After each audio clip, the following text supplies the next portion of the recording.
올해 육군에서 군복을 벗은 부사관은 3,100여 명. 하지만 새로 입대한 부사관은 그 절반도 안 됩니다. 일선 부대에선 간부가 모자라 훈련을 못할 지경이란 말까지 나옵니다. 실전에 맞는 인원들이 있어야지 실전과 같은 교육 훈련이 될 거 아니에요. 최소의 인원으로 할 수 있는 훈련을 하고 있어요. 하지만 육군이 내놓은 대책은 황당합니다. 지난 9월 육군본부가 일선 부대에 내려보낸 2025년도 부사관 진급 지시란 문서입니다. 진급 심사 채점 기준이 자세히 나와 있습니다. 그런데 올해 이전에는 없던 새 항목이 추가됐습니다. 군사 전문성을 구비한 유능한 자의 예시 항목으로 우수 인력 획득에 기여한 점이 명시된 겁니다.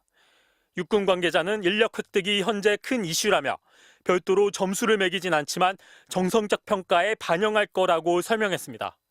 몇 명을 입대시키면 진급 점수 몇 점을 주는 정량적 평가는 아니지만 주관적 평가에 반영하겠다는 겁니다. 누군가를 하사로 입대시키면 진급에서 그만큼 유리해질 수밖에 없습니다. 진급 지시 자체가 진급하는 데는 가장 큰 역할을 합니다. 부대 기여도 및 그 사람이 이제 어느 정도의 능력 발휘를 한지에 대해서 이제 선열을 매깁니다. 당장 초급 간부 부족 문제를 부사관들에게 떠넘기려는 것 아니냐는 지적이 나옵니다. 초급 간부 병력 수급은 정부가 해결해야 할 문제입니다. 후임 확보를 부사관 진급 조건으로 삼는 것은 간부 이탈을 부추기고 복무 체계를 위협할 것입니다. 육군은 부사관 진급심사에서 지향하는 인재상에 대한 설명이라며 점수화되어 있는 진급심사 항목에는 들어가 있지 않다고 해명했습니다. 초급 간부 확보에 비상이 걸리자 처우를 개선하겠다며 국방부가 내놨던 대책들도 줄줄이 후퇴하고 있습니다. 정부가 제출한 내년도 예산안에서 부사관 단기복무 장려 수당은 130억 원, 간부 훈련 급식비는 9억 원이 깎였고 이사 화물비와 주택수당은 동결됐습니다. 원래도 한 푼도 없던 주거환경 개선비는 내년에도 0원입니다. MBC 뉴스 이덕영입니다. 올해 학군사관 후보생 지원율은 1.7대 1. 사상 처음 지원자 미달 사태가 벌어진 작년보단 소폭 상승했어도 8년 전에 비하면 반토막 수준까지 빠르게 떨어졌습니다. 일선 부대에선 자연히 하사, 소위 같은 초급 간부가 부족해졌습니다. 당직 근무를 할 간부가 모자라 민간인인 군무원이 당직을 서는 일까지 생길 정도입니다. 군의 인력 구조가 뿌리부터 흔들리는 겁니다. 과거에 100명이 들어왔다면 지금은 20명, 30명 들어오는 수준이고요. 장병 월급 상승에 비해 간부 월급은 제자리인 게 주요한 원인으로 꼽힙니다.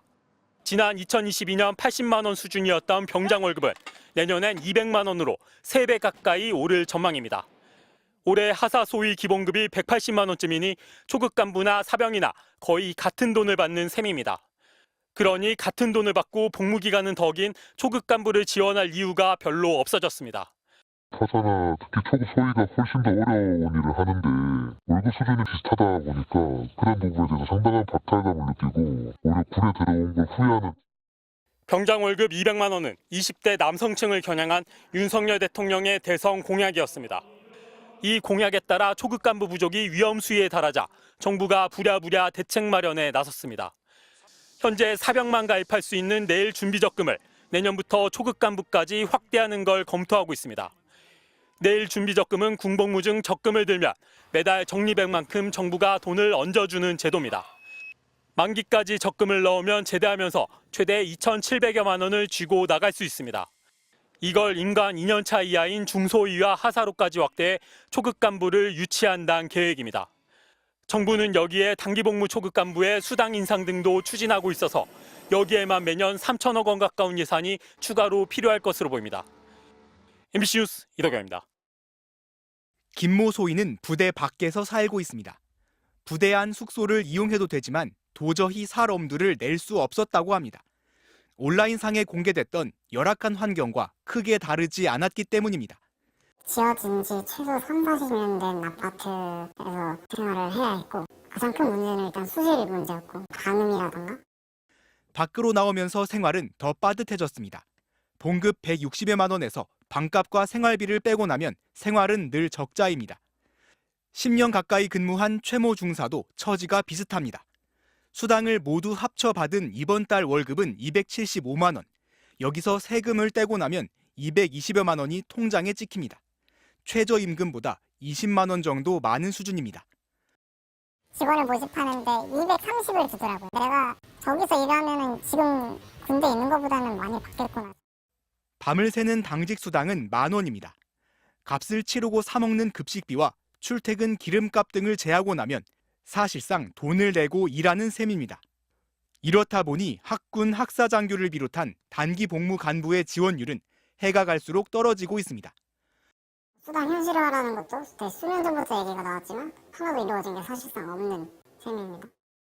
정말 이대로 변화 없이 간다면 좋은 자원들을 얻기 힘들고 미달 사태가 많이 발생할 것 같습니다. 초급 간부들의 불만이 폭발하자 각종 대책을 검토했던 국방부가 다음 달쯤 개선 방안을 내놓기로 했습니다. 단기 복무 장려금을 대폭 증액하고 당직 근무비를 공무원 수준으로 올리는 방안 등입니다. 또 24시간 근무하는 직책의 휴일 야간 수당도 신설될 것으로 보입니다. 특히 GP나 GOP 같이 상시 근무하는 그런 부대 같은 경우는 그런 것들을 좀 반영해 줄 필요가 있다 이렇게 보고, 국방부는 기획재정부와 협의를 마치는 대로 예산안 반영에 나설 방침입니다. MBC 뉴스 송희표입니다.